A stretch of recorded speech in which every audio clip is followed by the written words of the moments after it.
হরি ওম। অখণ্ড বিগ্রহ।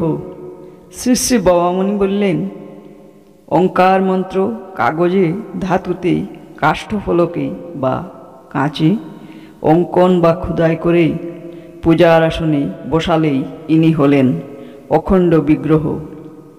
অখণ্ড বিগ্রহের বর্ণ হবে শুভ্র, কারণ শ্বেত বর্ণ যেমন সকল বর্ণের সমন্বয়, অখণ্ড বিগ্রহ তেমন ব্রহ্মাণ্ডের সকল বিগ্রহের সমন্বয়।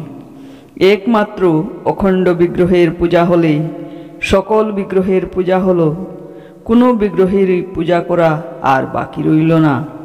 অতএব অখণ্ড বিগ্রহের যিনি পূজক, তিনি অন্য কোনো বিগ্রহের দিকে দৃষ্টি দেবেন না, লক্ষ্য দেবেন না।